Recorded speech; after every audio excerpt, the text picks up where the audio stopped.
Hello and welcome to the Alter Project. Today's video is going to be a continuation of part 1 of Pirates Island, so if you haven't seen it and want to see everything built from scratch, I would recommend you checking that video out first. So without further ado, let's begin part 2 of Pirates Island.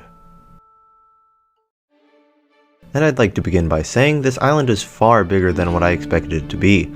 Honestly, I was planning to finish the whole right wing of the island in this week's video, but time just didn't want to accept that, so unfortunately the completion of Pirates Island may be something we may not see for a very long time. But that isn't to say that this video isn't full of fun builds. Like I said in the last video, Right Town is supposed to be the main attraction for pirates during the night, where they gather to drink, play games, and have fights. So in my mind, rather than making a scary pirate town, I aim to build more of a fun pirate theme park. So picking up from where we left last time, I started by decorating the stairs that lead down to what is this called? The canal? After decorating the staircase with a few palm trees, I went straight into building these Caribbean themed colorful stacked buildings. These wood supports really are now essential elements that create the island pilot. I can't speak. It's like 1 AM, bro. These wood supports really are now essential elements that create the Pirate Island atmosphere I'm aiming for, so without hesitation I utilized it wherever I could. I think these wooden scaffoldings really add a nice touch to the build. Now in terms of buildings, that's really all I have to say. The buildings in Pirate Town all share the same style of buildings, just made of different colored terracotta blocks, so I have nothing to expand on that. All there is left is to decorate the town with symbols, plants, and barrels. So sit back and relax as we go through a quick tour of my building process.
The biggest attraction of today's video is probably the giant hourglass located on the very top of the tallest tower in Wright Town. The hourglass flips every 12 hours, basically serving the role of a clock. Go watch my other video about clock towers if you're interested in them. I also added a huge bell underneath the building because why not? I would say one tip I follow when decorating my builds is to never use the same block for a large floor or wall. Similar to when painting a landscape, in this case a realistic landscape, not abstract or contemporary, coloring a certain amount of space with the same color or pattern can make the work look flat and bland. When looking at anything, there are at least a few thousand different shades of color, so by incorporating this method into my builds, I try making the builds feel more real, believable, and in my opinion, look better. Take my Great Wall of China for instance, or the Pleurnorphan Wall. One critique that I have for this project is how bland the color and the diversity of the materials are. The floor is just pure polished diorite, and from profile it's just a really long wall with the same brick pattern going on forever, which is one of the difficulties in Minecraft. There are only so many blocks that can be used in Minecraft, and to find a way to prevent a build from looking too blocky and flat is difficult. Which is why for today's build I decorated the walls with vines and trapdoors to prevent the building from looking dull and repetitive. I used both dark oak and spruce slabs for the wood floors and bridges, and also decorated huge chains and swords to add to the playful theme park theme. One last fun feature I implemented in Wright Town is this building made of cut sandstone blocks down here. I decided to make this the Desert Pirate Embassy. I thought it'd be kind of funny to have an embassy that exists for not a nation but a certain type of pirate from a region that has barely any water to sail on. They probably sail on some puddle in the middle of the desert. I don't know. So let's talk about pirates. Last video we talked more about the origins of pirates and its name, so this week let's discuss more in detail. So after their history with the ancient Greeks and Romans in the 2nd century, piracy started to emerge in China after the fall of the Han Dynasty. Then there was a 1,000-year blank of major pirate activities until the 13th century, when there were naval technological advancements and several wars that made the Mediterranean vulnerable to pirates. In the 15th century, the Ming Dynasty regained control over the shorelines, which declined the number of Chinese pirates in Asian waters. A century later, we find ourselves right in the age of exploration, in which pirates can now target trade ships traveling between the New World, Africa, and Europe. Now during this time, a lot of the New World was mainly divided between Spain and Portugal. Seeing this, the other European countries were like, "Oh, that's not cool, why are they getting more golden treasure than us? Hey you!" points at a random sailor. "I'll share you some of the treasure, so go sink them." No, yeah, go get it, Jack, no, don't do that. And so sailors called privateers were hired to steal goods from Spanish ships in the 1550s, and during the next 100 years, piracy grew to become a more common threat to the Spanish. It is also at this time when Anglo-French pirates called buccaneers became localized in the Caribbean, which sparked the first age of pirates. However, later on, countries started realizing that maybe it wasn't a great idea to steal goods from other countries and started making it illegal to use privateers. I find it interesting to compare these events with when the Romans first recognized piracy but later banning it. It's a bit ironic and also proves how history has a tendency to repeat itself. It's also fascinating to see how often pirates formed close connections with major countries throughout history as well. Now comes the second grand age of pirates. Pirates who based themselves in the Caribbean started traveling to the other side of the ocean when hearing word that ships were traveling between India, Middle East, and Europe with piles of riches. This activity conducted by pirates is called Pirate Round. The time between 1760 and 1730 is called the final age or the climax of piracy. The population of pirates flourished due to the sudden increase of sailors going out of work and the increase of ship traffic conducting slave trade. This age also gives birth to many historically renowned pirates such as Blackbeard, Annie Bonny, and Henry Avery.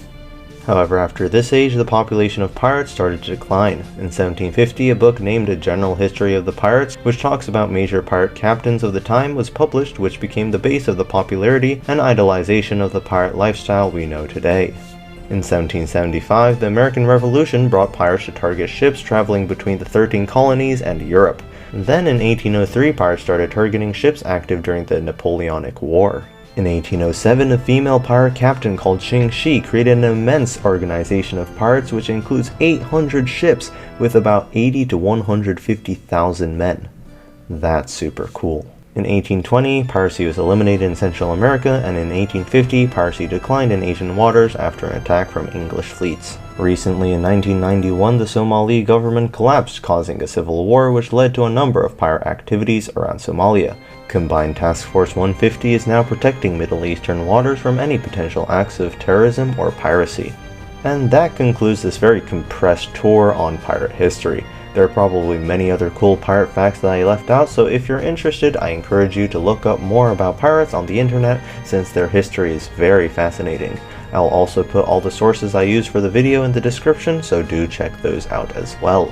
So that's about it for today, guys. I hope you enjoyed the video. I'm sure like me, many of y'all are beginning to get tired of being in the same location for a month, so next video we will be building something else in a very different location. But before that, I am going to be uploading a video, hopefully somewhere next week, and it's really just going to be about me and my friends playing a certain game in the world of Altar, so I hope you stay tuned for that. Anyways, I hope you have a wonderful day. I'll see you in the next video. Bye!